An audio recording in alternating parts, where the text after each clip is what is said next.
Okay, so the next important topic from this chapter is like sialectasis. Sialectasis is simply the dilatation of the ductal system of the salivary glands. जब ductal system की dilatation होगी तो वहाँ पर salivary secretions की accumulation शुरू हो जाएगी. accumulation होगी तो उसकी infection chances बढ़ जाएंगे. तो that is sialectasis. Sialectasis is the dilatation of the ductal system leading to stasis of secretions of the salivary glands and predisposition to infection. ठीक है, clinically हम देखते हैं कि sialectasis is simply just like chronic recurrent sialinitis. chronic recurrent sialinitis में देखा था कि जो ग्लैंड था वो इनलार्ज होता है. यहाँ पे ग्लैंड इनलार्ज होता है क्योंकि वहाँ पे सिक्रेशंस एक्यूमुलेट हो रही हैं.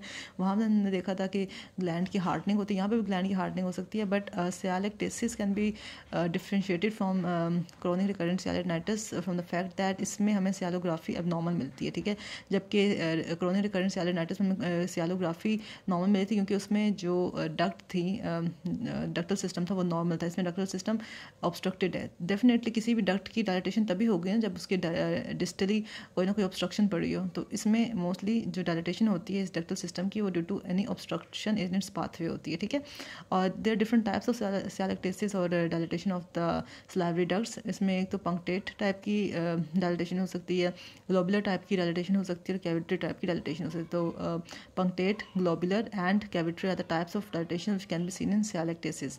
अच्छा, इसलिए हम कहते हैं कि ये जो डायलेटेशन है, ये जो ऑब्स्ट्रक्शन है, ये कॉन्जेंटल भी हो सकती है, किसी ऑटोइम्यून डिजीज़ की वजह से भी हो सकती है लाइक ग्रैनुलोमेटस डिजीज़ की वजह से हो सकती है, या ऑटोइम्यून डिजीज़ लाइक शोगरन सिंड्रोम जो हमने आगे देखना है.